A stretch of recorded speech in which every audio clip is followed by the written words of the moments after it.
Good Morning Business. Le débat.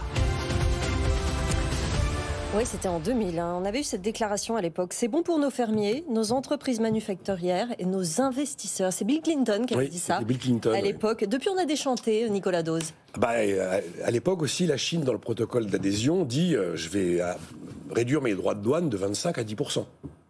Puis elle ne le fera jamais. Les droits de douane vont rester à 25%. Oui, c'était un bon accord, disait Bill Clinton. Et 2021, c'est la guerre commerciale. C'est la guerre commerciale entre la Chine et les États-Unis. Tout ça est complètement installé désormais.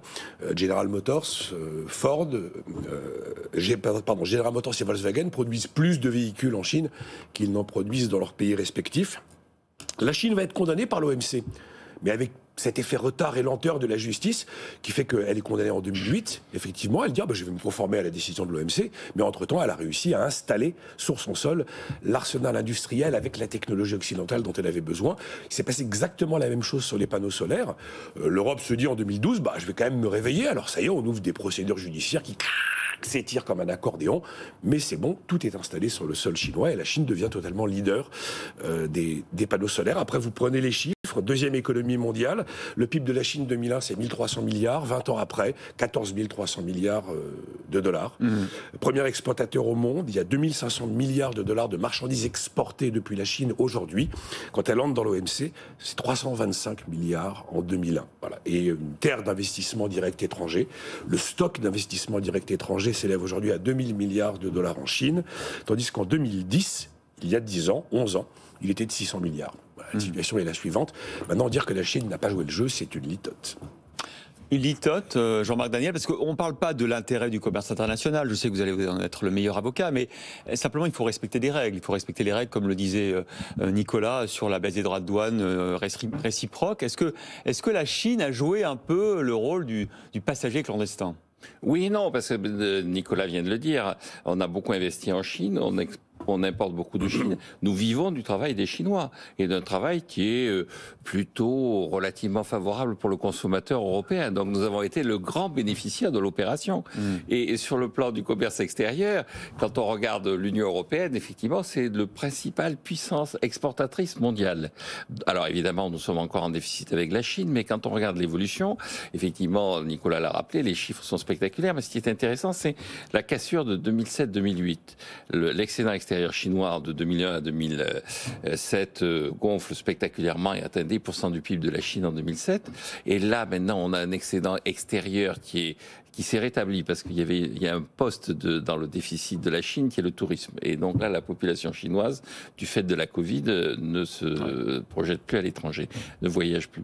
Mais la tendance est plutôt à une Chine qui est à l'équilibre, voire en léger déficit, avec une Union européenne qui dégage un excédent extérieur de 100 milliards d'euros par trimestre.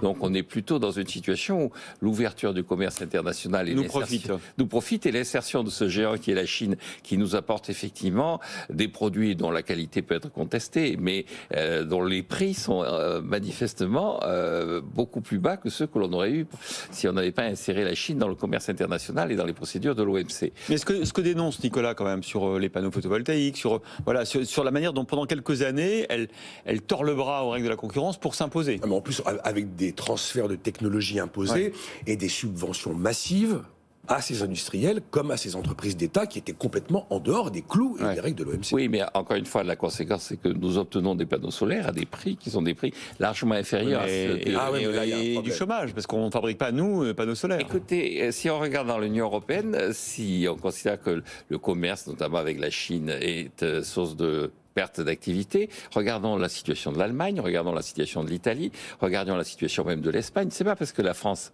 est mal gérée que les autres pays ne sont pas en capacité de répondre aux défis du commerce international. Le mouton noir de l'affaire commerciale comme de l'affaire budgétaire en Europe, c'est la France. Ça ne veut pas dire que l'Europe et le reste du monde sont des pays qui ont subi des conséquences négatives de l'insertion de la deuxième économie mondiale dans le flux commercial. Nicolas. En tout cas, ce que dit Jean-Marc est vrai. Il y a des pays qui ont réussi à exister. Ça rejoint le sujet sur l'industrie qu'on évoquait hier. C'est pour ça que j'ai tendance à être favorable à l'industrie, par exemple. Contrairement à Jean-Marc qui peu importe. Ouais, on exporte de l'intelligence, on Oui, ne va oui, pas oui, exporter de oui. la... On exporte de l'intelligence, mais malheureusement, elle s'exporte bien, mais elle s'installe ailleurs et elle ne revient pas chez nous. En attendant, les pratiques chinoises ont quand même globalement, si vous voulez, creusé effectivement les déficits commerciaux avec la Chine, que ce soit aux États-Unis ou en Europe. Oui, effectivement, ça a coûté des emplois et ça a apporté du pouvoir d'achat. Est-ce qu'on s'en réjouit? C'est une question. La réponse, c'est effectivement, il faut faire du pouvoir d'achat et il faut utiliser effectivement des politiques publiques efficaces pour lutter contre le chômage. Parce que si on n'est pas on est au plein d'emploi quand même en Allemagne. Si on n'est pas des Allemands, c'est justement parce que ça fait des années qu'on a préféré le pouvoir d'achat à la production. Voilà, c'est QFD. Merci Nicolas Do, Jean-Marc Daniel pour ce débat tout à fait intéressant comme d'habitude.